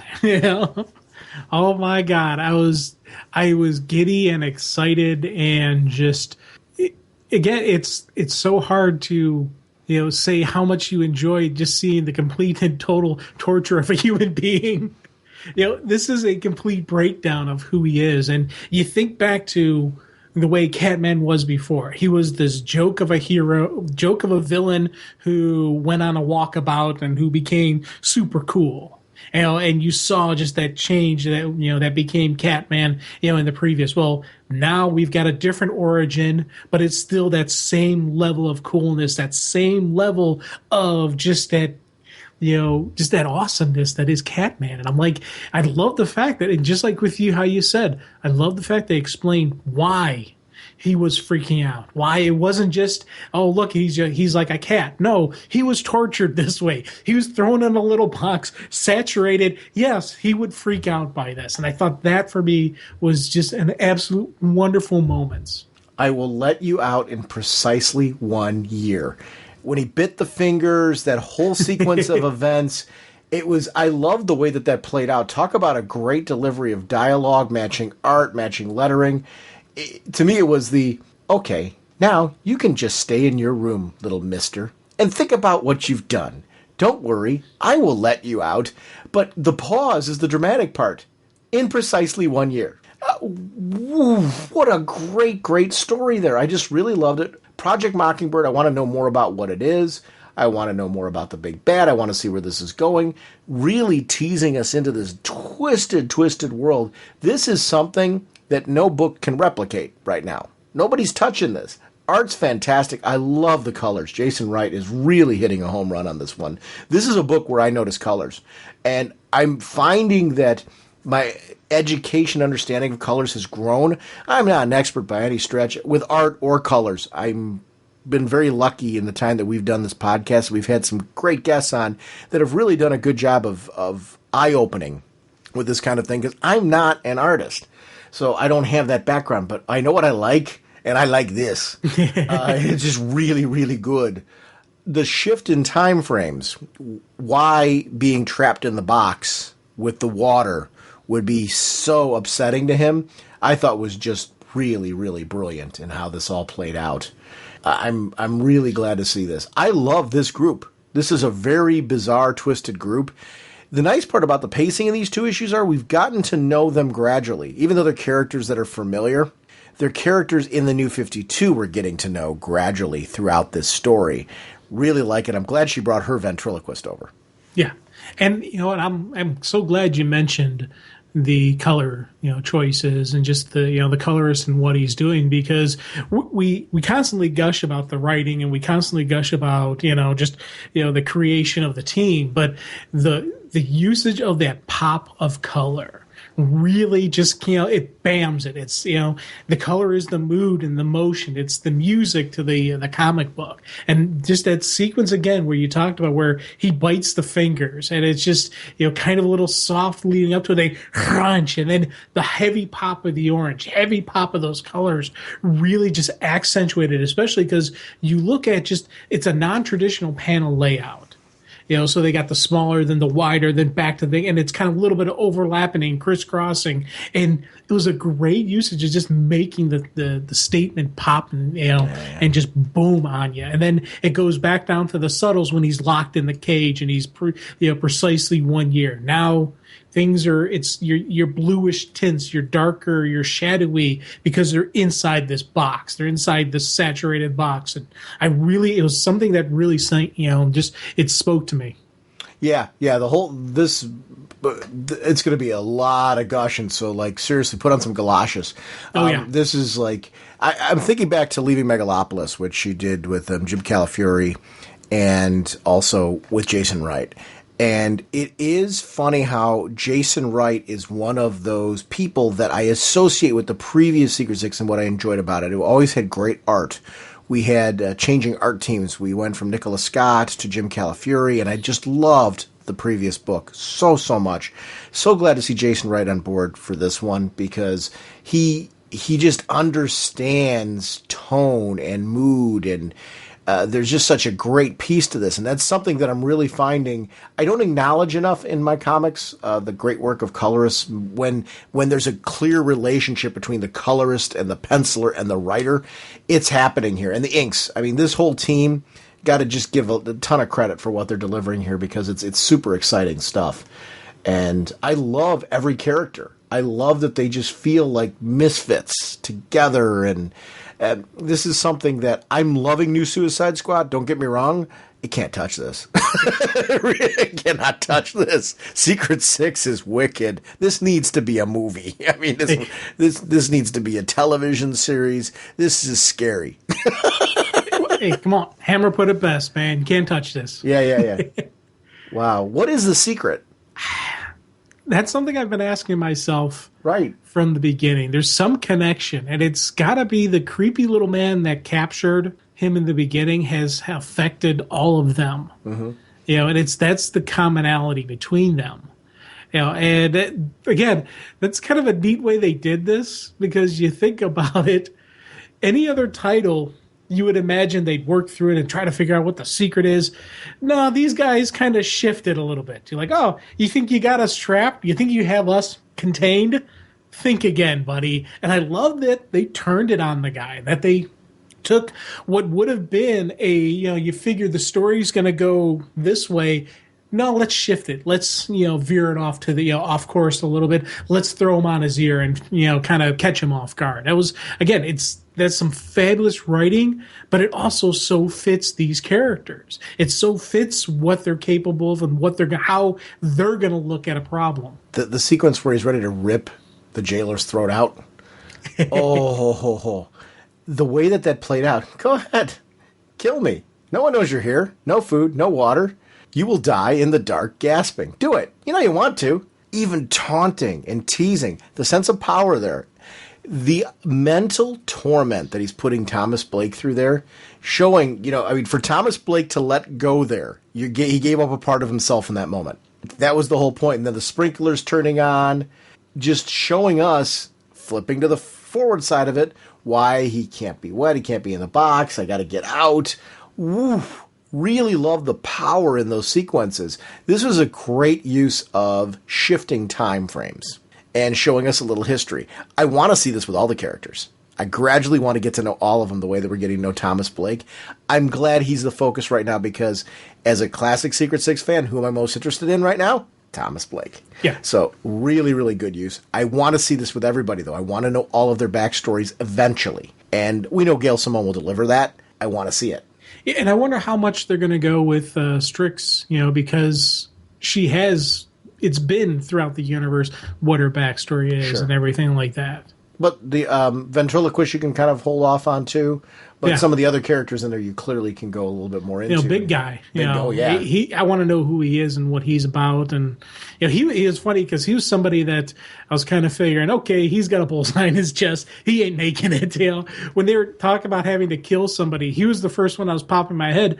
I'm thinking maybe this guy's going to die because I had no idea who he was. And I'm glad to see that they're not getting rid of him. They're not going that route. And that eventually, as you said, eventually we're going to find out who that guy is. Yeah, and I want to know. Here's the problem. You don't want to do that all right away because we want forward movement on the present-day story.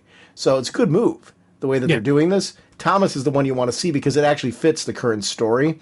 I love that Thomas is like, this guy's trying to help him, and Thomas is punching him in the face. It's just so very Thomas Blake. I love it. Well, I like Strix. Feel bad for him. He is scared. Maybe he should kill. Such great stuff. I mean, the character choices, at first I was like, wow, really? And it's one of those things where anytime you say that in a Gail Simone book, you know it's going to be good. But this issue, it's funny how it took, I thought last issue was 11. If that's 11, this issue's 22. I mean, this is a whole different scale. Again, it just, what she's doing, and it's something that we always enjoy about any quality work. It's they keep the building process. Because, ventriloquist, super creepy last time. Guess what? Again, it's kicking up the creepy factor, but she's not just a creepy character to have around for a creepy character. There are some serious power levels there, and they use her correctly, and they're really flexing the muscles, showing why these characters are around, why they can pull this off. And you get that notion in your head, if they could ever work together as a team, they would be unstoppable. And you think it's a band of, weirdo, crazy, crackpot villains and whatnot, all thrown into one mix, but you get them jiving on one groove, and you've got this unit and this fighting force. And that was something I always loved about the previous version of Secret Six, was this team that shouldn't work well together, shouldn't be able to do the stuff they do, are able to pull off miracles because of just how they groove. I adored the pages with the cat. I love how the girl's feeding him, and that starts, this is your prisoner. There's captivity there, but you start to, if you have any humanity to you, you start to feel like, I can't stop him with what he's doing here, but I'm going to try to sneak this little thing to you. If I sneak you out, I'm dead, but maybe if I sneak this in, maybe, just maybe, this will give you a little comfort and you'll be able to get through it a little bit. Just loved how that all played out. Black Alice being the choice to be shocked. Yeah. And how there was this sense of, okay, ventriloquist, you can lift inanimate objects. You can make them move. Can you do it with this coffin? Can you get us out of there? I love seeing the gradual, you mentioned the teamwork. I loved seeing the gradual build of the teamwork like you were mentioning. I just think that's fantastic, a part of this too. To me, pacing was critical to this issue. A ton happening, a lot going on, both present day and in the past, but so much of it so well paced that it was a gripping drama.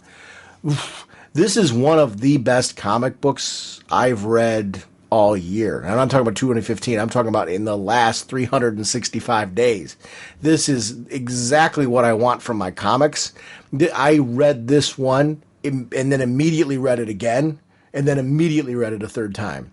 Not for the show, not for anything other than just pure glee. I could not put this book down. Really loved it.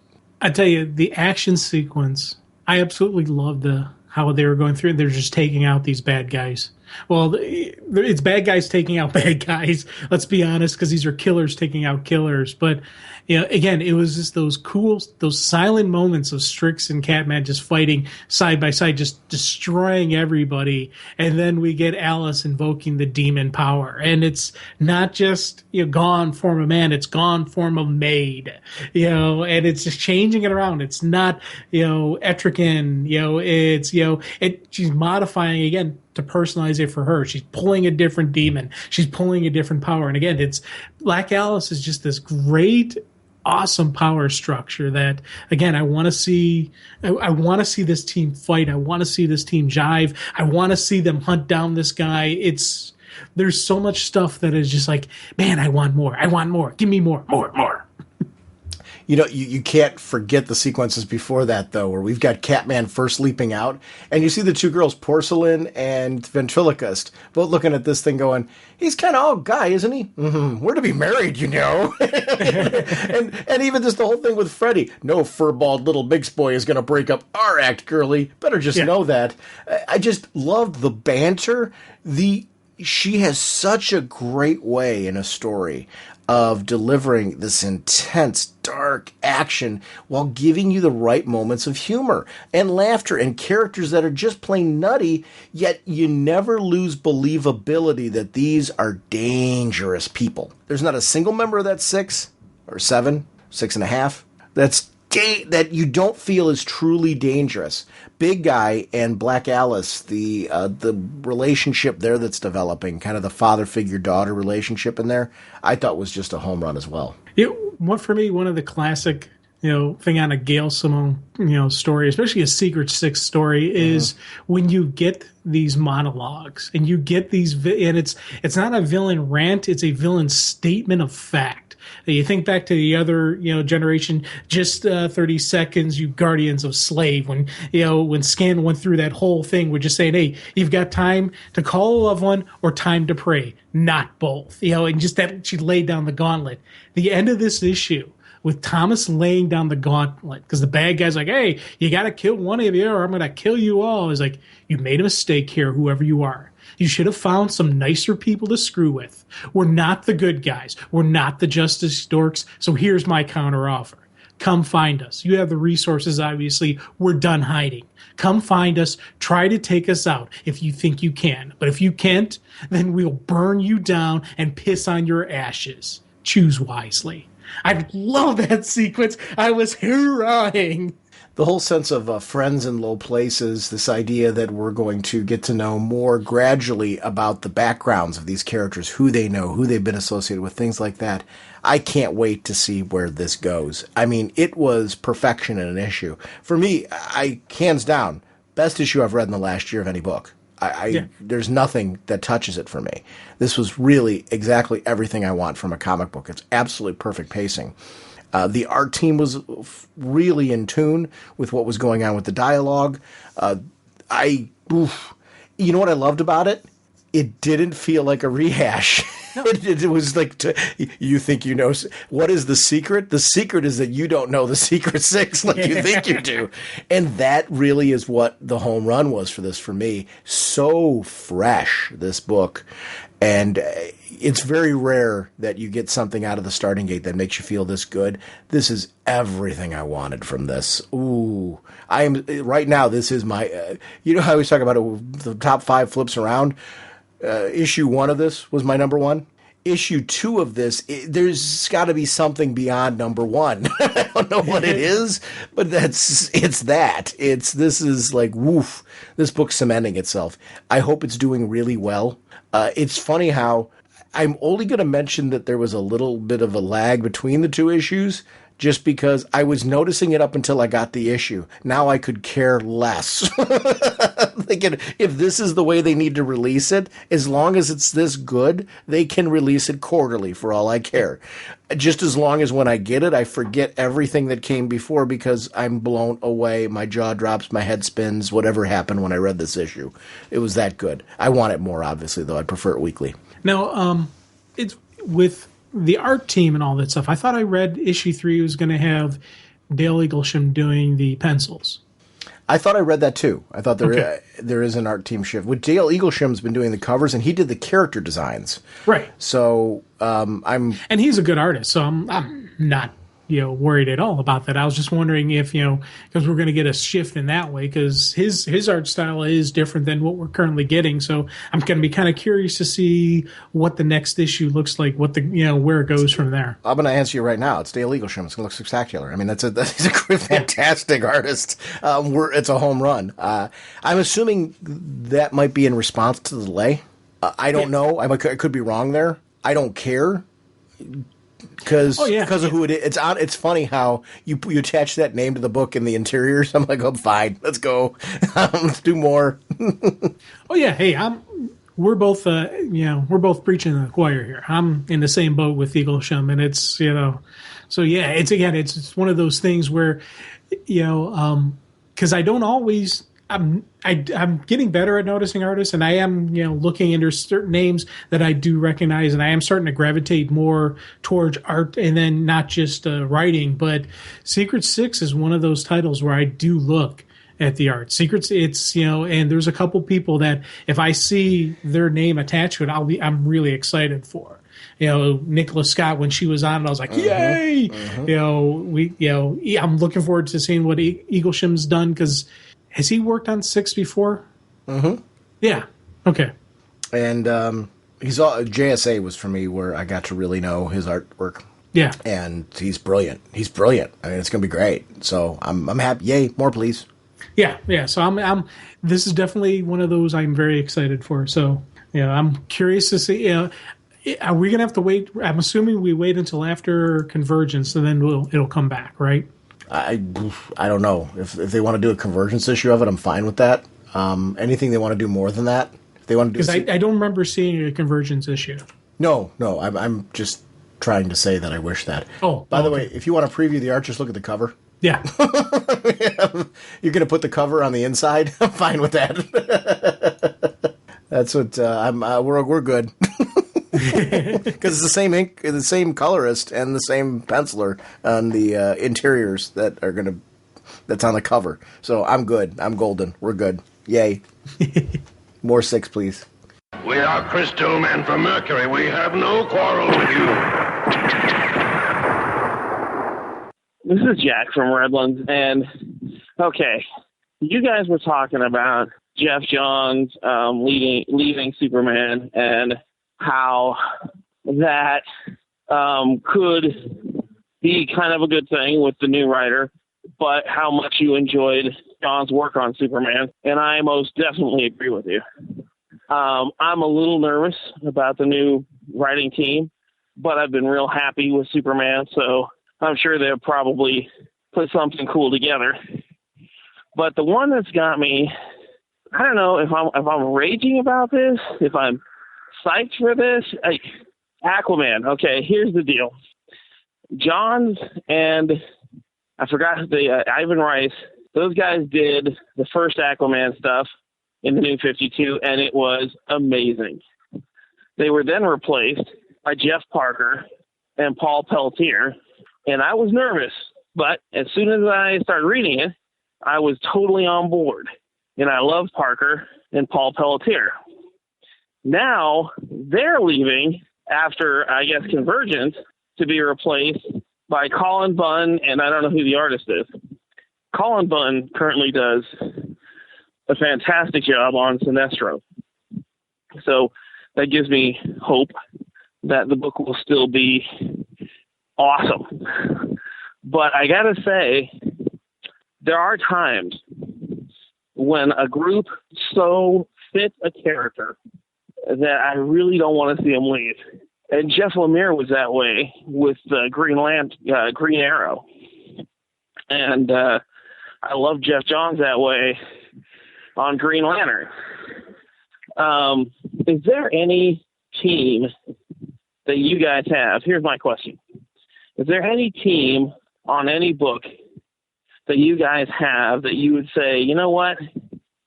I really don't want to see these guys leave. And if they do, it's going to be tough for me to accept the next team. I know you guys mentioned, Gail Simone leaving Batgirl and how tough that was to get involved in the next team. And I totally agree with you. Although I love the next team now. So, but yeah, I was just thinking about it because, I don't know, Jeff Parker filled in so masterfully when Jeff Johns left. And I never really was into Aquaman before the New 52. I've gone back and read some of the previous stuff and really liked it. But like Sean, other than the Peter David Aquaman, I was kind of ambivalent to the character before Johns. And Parker was able to meld in so well after him. I don't know. I got to admit, I'm nervous. Are there any teams that so stand out for you guys that, okay, here, what if Gail Simone were to leave Secret Six? None of us want to see that happen, by the way. But if that did happen, who would you replace her with? All right, talk to you later. I'd replace her with a mutiny. Yes. There's very few things that I'm usually the guy that's, let's give the new team a chance and all that. Secret Six, I've got I guess it's her book. I mean, no. My answer to that is simply just no. No. Don't think of it. Don't do it. No. You're better off just canceling the book. Yeah. When he was asking the question, the only book that could pop in my head was Secret Six with Gail Simone. Yeah, that's the only thing that popped in my head. And if they were to say, they had to replace her, who would it be? Get rid of the title. Mm-hmm. And just because I couldn't imagine anyone being able to fill those shoes. And there's so many writers out there that I absolutely love, but it's her take on it that it's not like, it's not like the Justice League or Green or any of the Green books, where you've got these great creative teams who understand the characters that somebody else can pull up. There's only been really, in my mindset, one person who's ever created Secret Six, one person who's ever given us this wonderful taste to it. So that's why Secret Six is on its own page. It's on its own level where I couldn't accept anybody else. Other books, it's tough, if it's somebody I really like, but I'm able to give it a groove and I'm able to accept it and give it some title issues and see where it goes. That's the one where, oh boy, that would be a bad night here. Oh, I've got some answers for him, though, because I think he's thinking larger than that. And I echoing everything you're saying and nodding, so this isn't a reflection of it, but I think he's talking about what teams that are on books right now. The current Flash team, I think they're just really hitting it out of the park. I would be nervous if they left, just because we've been very lucky with Flash teams. I've been enjoying the Flash since issue 1, and the previous team left and went to Detective Comics. The current team, Robert Venditti, the current team's really, and Van Jensen, they come on board, and they've really done just a great job of keeping the Flash going and making it exciting, and it's a must-read book for me. Catwoman, oh my gosh, Genevieve Valentine, the art team, everybody's just real, and I'm probably butchering her. If I butchered her name in any way, I so apologize. Very new to me, but wow, is she delivering a great book with Catwoman right now. It's just really made that book a must-read title to me. Grayson, Tim Seeley, Tom King, what they're doing right now in that book, the art, Mikhail Janin, and I'm probably butchering his name, and I apologize, the colors, everything. That book just has such a writing style with great visuals that it makes me salivate every single issue. There's a lot of books that are like that right now, but those are just the ones riffing off the top of my head without preparation. Those are books that immediately came to mind. Scott Snyder on Batman. Yeah. And I would go with the current Batman and Robin team. I'm very worried about the fact that we're not going to have Pete Tomasi writing a Bat book after that. The Detective Comics team, I think, is top-notch. So those are teams that I'm he's talking about he's nervous that Jeff Johns is leaving Superman because he's enjoying it. It's those kind of feelings that he's feeling right now. I'm in the same place. And saying that, any shifts in creative teams on any of the books that I just mentioned, I would give them a chance and I would want them to succeed because that means only good things for me. Because if they succeed, that means they deliver something that feels satisfying to the point where I'm like, oh, okay, this worked. It's good. It worked. I want them to do well and succeed. But those are teams that I would be very nervous about losing off of their books. And those are just right off the top of my head right now because I'm really enjoying what they're doing with their work.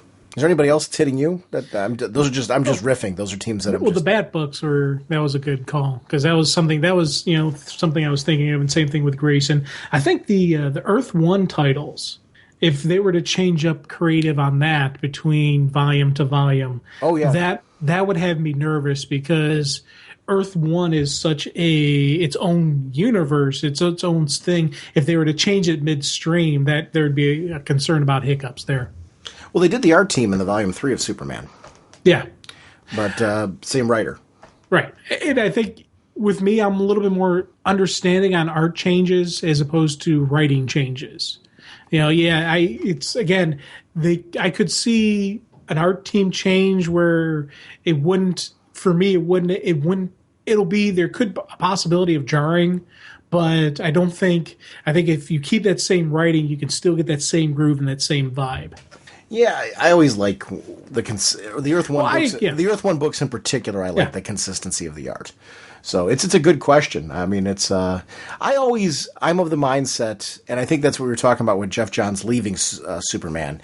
It was more the sense that you want the next writer to do really well and to deliver either at the same quality or surpass, because you want the book to be good. That's a payoff for us. So I always root for the new creative teams.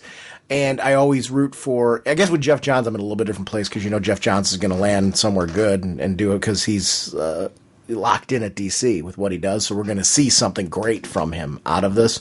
Most of the time when a creator that I've been enjoying leaves a book, I'm very interested in where they're going because I want to continue enjoying their work. So that tends to be my thinking.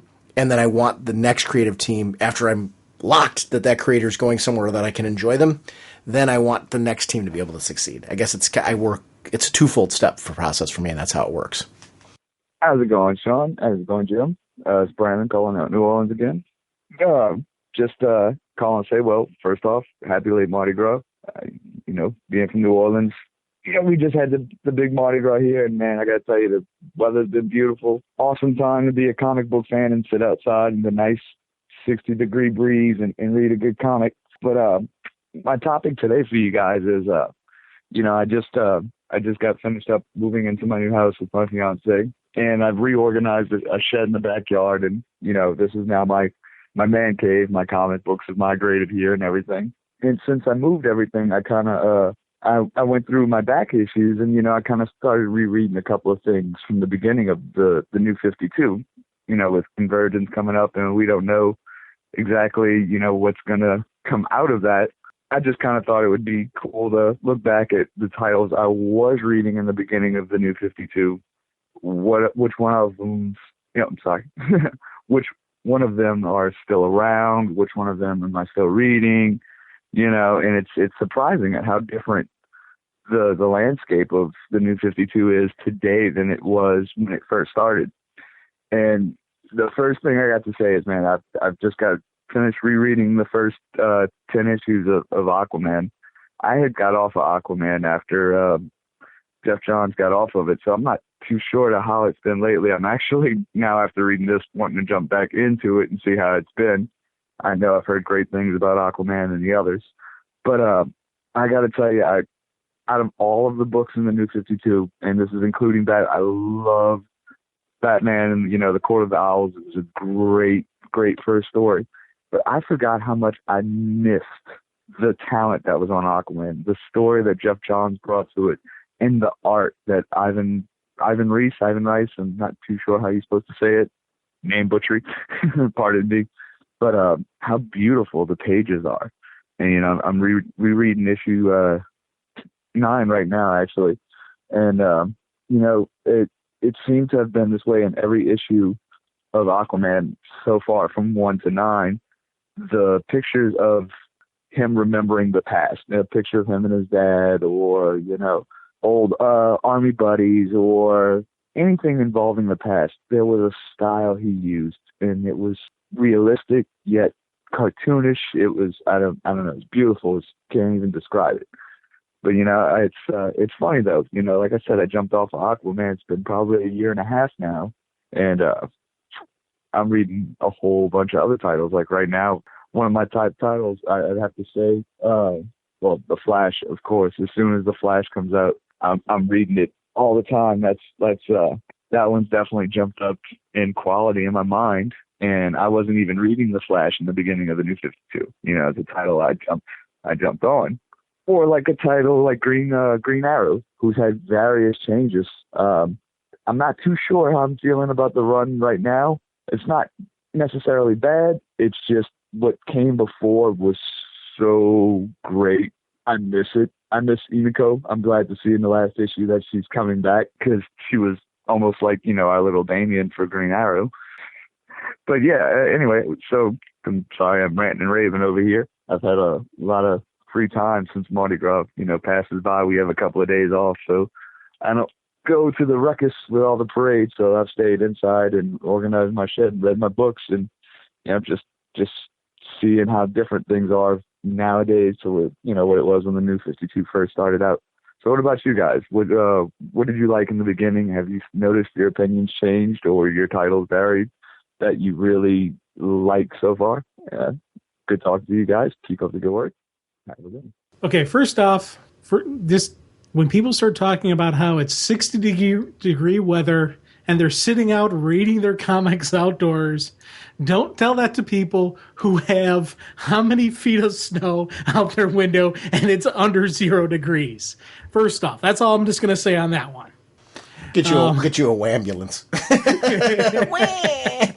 I'm just sitting there going, though we're not as bad as Boston, so I guess, you know, we're doing okay, because they're massively buried, and I think parts of New York are massively buried, and I think my brother in Jersey has gotten hammered pretty good too. But you know, we're looking at sub-0 degree temperatures, and for those of you who are on the centigrade scale, think minus 32 degrees is where we are at right now. I got to work from home today, and I get to work from home tomorrow, so I'm happy. And then we're going to a comic convention tomorrow, so yes. It's hard to have a lot of sympathy for you right now. We have the Wizard World Cleveland Con coming tomorrow that we're both going to this weekend, so it's kind of like you're just sitting here going, "Don't you say this? Don't you say that?" I'm like sitting here like, "Well, no, that was too bad. I got to work from home," which you don't get to do. So in fairness to you, you don't get to do the work from home thing like I got to do the past today and tomorrow. Yeah, I get to go out in this wonderful weather and drive in it, and people who have forgotten how to drive in snow, you know. But I'm going to continue on with the question, though. There have been actually, it's kind of interesting with thinking about the New 52 on some of the stuff where, you know, it's like, you know, you talk how we talked about the Superman titles, how they were one thing and then they started kicking it up a notch, and you had your Bat titles where they just kept hitting you event after event, boom, boom, boom. And things started escalating, but there was those surprise hits like Swamp Thing that now we're both sitting there saying, man, I can't believe they're getting rid of Swamp Thing. Oh, and that was a title that I had zero connection, zero anything really towards. Now I'm like, I'm sad to see it go. Now I'm like, hey, maybe he'll be around on one of the Magic books. And he's a character that I'm like, I wish he was around. Catwoman, just her evolution that we've seen throughout this. You know, that's a title that I'm like, I'm locked on. And the Aquaman stuff and Flash have been some really, really great stuff. And, you know, the Green Arrow, I was like, man, Green Arrow had that stuff where he was going on that roller coaster where he had those really high peaks, and then you're like, oh, okay, and then bam, it's back up the firing. So there's been a lot of just kind of like zig and zag going through, you know, with the New 52. And it's, for me, I've never had a low zag where it was like, oh, this stinks, but there was times when I was more excited about this thing than I am about that. And I think that was the cool thing for me, because when I was more excited about the one title, I'd start reading that one every week, and maybe the other one would stockpile. Or I had this big Bat event, so I'm jumping on the Bat titles and immediately reading them, and my Green books kind of stacked, or my Justice League books stacked. Let me jump on those. Oh, Wonder Woman stacked a little bit. Let me get a couple of those read-throughs. And I was finding that, you know, things that weren't I don't want to say exciting me, but they weren't like making it pressing where I must read this right now. It was building, and then I would read 2 or 3 issues together, and I'm like, by the end of it, I'm like, this is awesome. So there was a really cool enjoyment on the groove through the New 52. Yeah, Jeff Parker going on Aquaman, he asked the question about Aquaman before, and I think Aquaman really, I don't want to say benefited from the change because Jeff Johns and team were delivering an amazing story before. I think the great thing was Jeff Parker and the team didn't try to be Jeff Johns. They tried to follow it up and continue it and go into a new direction while at the same time keeping everything foundationally that we know and love. So it's a great book, and I can't recommend it enough. I think just really doing a fantastic job on Aquaman right now. We're actually going to talk about it next episode. So we like it that much that we just really are excited to talk about the book. So it's neat. I'm actually envious when he was talking about just being able to take some time and go back and reread some of the early stuff from the New 52. I want to do that. The trick is finding the time to sit down and do. I don't have it right now, but I want to do the same thing. And I'm glad that he talked about how much he enjoyed that experience of being able to kind of take a look back before looking forward. And that's neat. And I live vicariously through things like that, but it also gives me the idea that this is something that I need to do. I don't have enough time to reread older stories, and even though those were fairly recent, as much as I'd like to, and I want to make more time to do that because there's so many favorites that I have that I'd like to just revisit. You know what I want to jump back to? My Starman omnibuses. I want to pull them aside and start rereading those just to go through and enjoy them. I'm going to start making some time for keeping up with the current stuff, but also pulling a singular classic thing that I can start reading in multiple issue sequences just to enjoy it. And he's inspired me with that. That's really cool. So I'm glad he called. That was a neat call. Hey guys, this is John Sokolowski calling from Connecticut again. Just calling because I just listened to the new episode on February. Is today 12th or 13th? I'm losing my mind. Just commenting real quick because I thought I was the only one who was enjoying Aquaman and the others, and the fact that Aquaman had 2 books for as long as he did, I thought it was great. It started out really slow for me. I hated the first art. Well, not hated, but I didn't really love it. And but as it progressed, I really, really came to enjoy it. Oh, Johnny, I'm so sorry. Okay. I just grabbed something out of my here. Johnny, I'm getting out in a second. I just need All right. to call me. Yeah, I'm good. Sorry about that. So, yeah, I enjoyed it. And as it went on, it got better and better and better. One thing that drove me nuts, though, was how Prisoner of War had deceived them with the same tactic twice, saying that I forget his name right now, but that the bad ghost inside of him had taken over. And he tricked them twice, saying that, oh, I'm back, he's gone. And the second time, I was literally yelling at my comic book, and my family thought I was nuts. But it was cool to find out that it was all his plan, and that isn't actually what happened. And Aquaman and all of them had actually planned for it and saw it coming, so it was pretty cool to see it. So I'm just glad to see that some other people enjoyed it as well. And what I'm most disappointed in about the new listing is no Supergirl, because that book has gotten really good again. So I hope that they add her to the lineup again, especially since the show's coming. You would think that they would. So I have faith that they would. I'm just sad to see that go because I really started liking it again. And Emanuela Lupacino on art has been amazing to me. It's been perfect. So again, thanks for the show, guys. Just felt like commenting real quick. Sorry for the pause in between the interruption. Yeah. So thanks, guys. Keep it up. Bye. It was funny. I usually, when listener voicemails come in, I don't edit them like I, go through and edit between you and me, but I always try to edit out the pauses when they're. So I was looking at the pause, I'm like, oh, he's got a big pause coming in there. I should probably edit that out. I don't know that I can. I mean, because I was fascinated by it. It's like, what's going on? I wanted to know more. I agree with his love of Aquaman and the others. It's a book that, and actually his comments on it started out slow, but built to being something cool. Because it is a story that built to being something cool. And even the sequence that he's mentioning, the fact that it was a swerve upon a swerve, and he thought he was swerving the team, but then it was one of those stories where it really delivered. And I'm being deliberately vague because I don't want to spoil too much of what was going on in there because we're not talking about the book at the moment. But his enthusiasm for that book, I totally echo. I think it's just fantastic. So I'm glad that he mentioned it.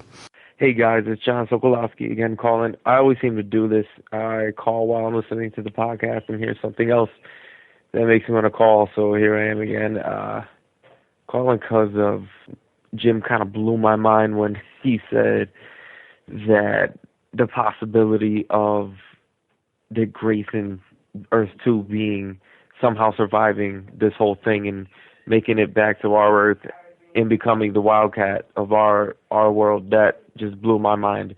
If you hear any gunshots in the background, that's my mind being blown. I don't know why I just opened my head up right now. I'm just like, I would love if that happened.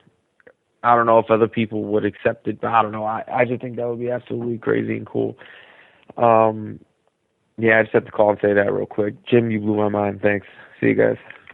All right. Blowing people's minds. That's what the sensei does. Oh. Did you mean our Earth or their Earth? No, I'm serious. Like, I was actually thinking. Their Earth, but him coming over, because we were talking about that Earth surviving and him sticking around. I was thinking he could become that Earth's Wildcat. But hey, him coming over to being on this Earth and all that, I'd be happy as well. If they're going to merge, Earths together, I think it'd be kind of neat to have that type of stuff. But I'm pretty sure I was throwing out there that it would be that Earth. It'd be Earth 2 and Earth 2 surviving. Yeah, it's. I guess here's the funny part. I'm in a different place because of my history with Wildcat. I want Ted Grant as Wildcat, but yet Wildcat has a history of being having successors. We had Yolanda Montez, who actually is one of the avatars in the Earth 2 storyline. Yeah, she was the second Wildcat. She was Wildcat 2 when they kind of passed the torch to a new generation with Infinity Inc. and all that. So I would love to see something it'd be cool to see something like that. I'm in. Whether it's their Earth, our Earth, somewhere in between. I kind of like that there was a book of Earth 2 characters on our world, but that there was still an Earth 2 book. Right. World's Finest with Paul Levitz was really great with that. So I don't know. I'm curious to see what they're going to do with the whole Earth 2 scenario after all this is over. I'm very interested, though, and invested. It was a good story. And you blew his mind. Yes. I love I love calls like that. It's funny, when he was saying it, though, I was thinking through it. I'm like, I think Jim meant back on Earth 2, but I don't know that I have anything. I think his idea, where he took it when his mind was blown, was very interesting. I actually think it'd be cool. I'm into that. I like when characters from other dimensions and universes and stuff like that cross over, because it's interesting to have them see our world through their eyes. In the case of Dick Grayson, having another Dick Grayson would add an interesting twist to the whole thing. Especially because this Earth, Dick Grayson, is quote-unquote dead. So we add another person who's Dick Grayson from another Earth. So we have the dead Dick Grayson, who's the original. Then we have the new Dick Grayson, who's from Earth 2. That could be kind of interesting. And has zero association with the Bat family. Yeah. So it'd be interesting to see where that goes. Good stuff.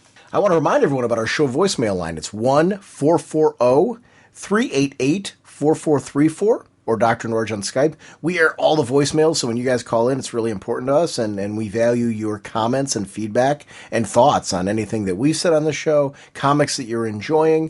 Feel free to call in and shout out anything media, pop culture related that is of interest to you. So, thank you very much. Nice work, Atom. What are these characters up to? Want to shout out our website, ragingbullets.com. That's the place to find out what's going on with the podcast, when the episodes are going to be released. That goes into our Twitter feed, so if you're a Twitter fan, that's a great way to find out what's going on with the podcast as well. We have a Facebook page where we do read the comments. It was our buddy Mart.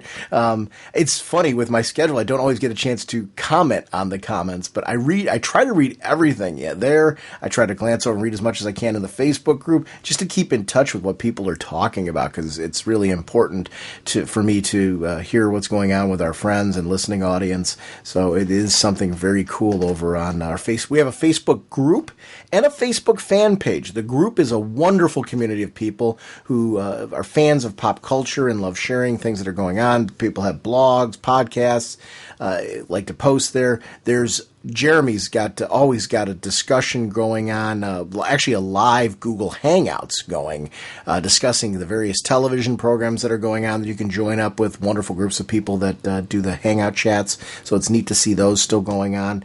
It's a wonderful community over there, and I just want to shout it out because they're just great people. We have Google Plus. We have pages on there as well. We have personal Facebook pages. Love having you guys to interact with and part of the show. So just wanted to shout all those things out. And you can find them in our show notes at any point in time. Besides that, we are sponsored by, of course, DCBService.com and InStockTrades.com. Over at DCBService.com, I mentioned Convergence, Nightwing, and Oracle #1. That's 40% off, only $239. That's a $399 book, 40% off, only $239. Remember, you can still get that as a part of that 50% off bundle, though, of all of them. So if you want to get all of them, get them at the 50% off discount. And Jim, what else can they get this month? A Gotham City police badge, molded from the actual show prop used on the Gotham TV show, chrome-plated metal, its own attached leather strap, only $20.37. There's so many cool things going on over at InStockTrades.com. They always have those 50% off deals, and I love to shout them out because it's great. They have the Scribblenauts Unmasked trade paperback, 50% off, only $7.49. If you're a Marvel fan, Rocket Raccoon, the premium hardcover, Volume 1 is 50% off, only $12.49. Scalped hardcover, the deluxe edition, book 1. If you've never read Scalped, you need to. 50% off, only $14.99. If you've read Scalped, you want to own this because it's one of the deluxe edition hardcovers. 50% off, only $14.99. I want to thank DCBService.com and their sister site, InStockTrades.com, for continuing to support our show. Jim, our next episode, we're going to be chatting Aquaman for sure. And then Jim and I are going to, over the week, discuss what books we'd like to chat about. And we're going to make some announcements about our anniversary episode. We'll talk about our Raging Oscars and what we're going to do this year, because we're going to do it a little differently. So we will talk to you then. See you next week. Bye. On November 13th, Sean Whalen was asked to stop constantly talking about comic books. That request came from his wife. Deep down, he knew she was right, but he also knew that someday he would find someone that would talk to him. With nowhere else to go, he appeared at the home of his childhood friend Jim Segulin. Sometime earlier, Segulin's boss had requested that he shut up about his comic books and never speak of them again. Can two grown men put out a DC Comics podcast without driving each other crazy? It's Raging Bullets, the DC Comics fan podcast.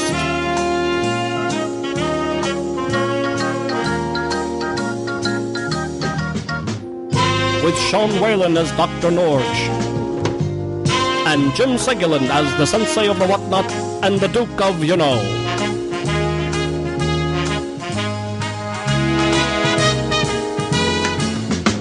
It's a spoiler podcast, so they will go in depth into the plotline, story twists, and whatnot of the comics they are reviewing.